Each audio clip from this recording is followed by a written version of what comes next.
अस्सलामुअलैकुम CSS parents, welcome to my channel. और आज मैं आपको पढ़ाऊंगी कि important dams of the Pakistan, और फिर उसके बाद हम रिवर्स पढ़ेंगे, बैराज सिस्टम पढ़ेंगे। इसलिए आपको मेरे साथ रहना है और फुल वीडियो देखनी है। इंडस रिवर जो है इसका ओरिजिन इंडिया से है, इसलिए कश्मीर के ज़रिए ये पाकिस्तान में एंटर होता है और पंजाब, और देखें आप ज़रा, पंजाब और फिर सिंध के अंदर जाता है और बाद में ये अरेबियन सी के अंदर ये फॉल होता है। ठीक है। और इम्पोर्टेंट MCQs जो इंडस रिवर के बारे में अक्सर पूछा जाता है कि ये रिवर कौन से प्रोविंस से पास नहीं होता है। ना ये देखें बलूचिस्तान में नहीं है, बलूचिस्तान से ही नहीं पास होता इंडस रिवर। ठीक है। और ना ही ये ज़ात कश्मीर से पास होता है। ठीक है। और ये भी पूछा जाता है MCQs में कि इंडस रिवर पर कौन सा डैम है, तो इंडस रिवर पर तरबेला डैम है। ठीक है।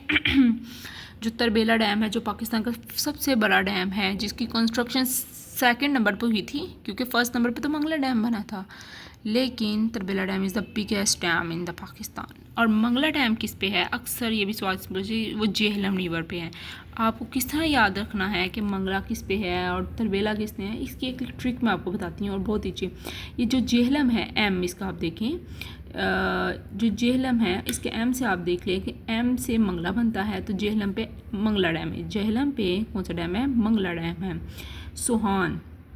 सोहान वो रिवर है पंजाब का जो सबसे छोटा रिवर है। ये भी MCQ की, पंजाब का सबसे छोटा रिवर कौन सा है, वो है सोहान। उस पर कौन सा डैम है, उस पर रावल डैम है, रावल। ठीक है। और इस तरह याद है, सुहाना था रास्ता, राह था हमारा, इस तरह आप इसको याद रख लें।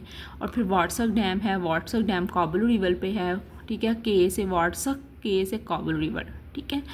आई थिंक सो कि आपको अब डैम्स का प्रॉब्लम नहीं होगा, क्योंकि आप इजीली इन ट्रिक्स को रिमेंबर करें और आप एंड तक इनको याद रख सकते हैं। ठीक है। अब हम ना मज़ीद जो पाकिस्तान के बैराज सिस्टम उनको रिवाइज़ कर लेते हैं। बैराज पे भी अक्सर MCQs आए होते हैं। अब जो इम्पोर्टेंट चीज़ है कि अक्सर MCQs आता है कि हमें ये बताएं कि जो ये इंडस है, ठीक है, ये जो मेन लाइन है, ये मेन, तो इंडस के ऊपर कितने बैराज हैं। इंडस के ऊपर 6 बैराज प्रेजेंट हैं। उनमें से 3 बैराज जो से वो पंजाब के अंदर हैं, और जो 3 बैराज हैं यहाँ सिंध के अंदर हैं। ठीक है। ये हमारे पास सिंध वाला प्रोविंस है, इसके अंदर हैं। ठीक है। जो सिंध के अंदर 3 बैराज हैं वो है आई थिंक सो प्रोनाउंसिएशन नहीं ठीक, कुदू, सखर एंड कोटरी। ठीक है। ये 3 बैराज हैं, ये सिंध के अंदर हैं। और पंजाब के अंदर टोटल 6 हैं, लेकिन 3 सिंध के अंदर, 3 पंजाब के अंदर हैं।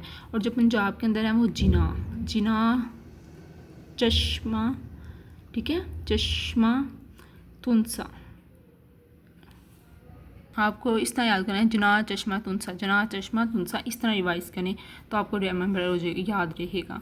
अब हम देखेंगे कि ये भी MCQs आ जाता है, जेहलम पर कौन से बैराज हैं। जेहलम पर 2 बैराज हैं, एक रसूल बैराज है, ठीक है, और एक ट्रीमो। लेकिन ट्रीमो एक ऐसा बैराज है जहाँ जेहलम का पानी भी आगे गिरता है और चिनाब का भी गिरता है। तो यही अक्सर MCQs आता है कि जेहलम और चिनाब, ये 2 जो हमारे पास रिवर हैं, ये दोनों आगे किस बैराज में गिरते हैं, तो वो है ट्रीमो। ठीक है। आपको याद रहेगा कि ट्रीमो। और भी चिनाब पे कौन कौन से बैराज हैं, चिनाब पे है मरेला बैराज, ठीक है, उसके बाद खानकी बैराज, कादरीबाद बैराज, यहाँ पे 3 बैराज हैं। ठीक है। उसके बाद रावी पे कौन कौन से बैराज है, रावी पे 2 बैराज है, एक है बालोकी, ठीक है, और एक है ये देखो सिडनी। ठीक है। और सिडनी भी ऐसा है कि ये सारे यहाँ 3 आके दरिया इकट्ठे होते हैं। ठीक है। उसके बाद सतलुज पे कौन सा है, एक सुलमान की है और एक इस्लाम है। और जब ये सारे ऐसे, ठीक है, और जेहलम, चिनाब, रावी, सतलुज मिल जाते हैं तो एक कौन सा हमारे पास बैराज बनता है, पंजनाब। ठीक है। और पंजनाब जाकर फिर इंडस में फॉल होता है। ये बैराज सिस्टम बड़े इंपॉर्टेंट है। MCQ में पूछा था कि रावी पे कौन सा बैराज है, चिनाब पे कौन सा बैराज है। आई थिंक सो कि आपको बैराज सिस्टम की समझ आ गई होगी। अल्लाह हाफिज़।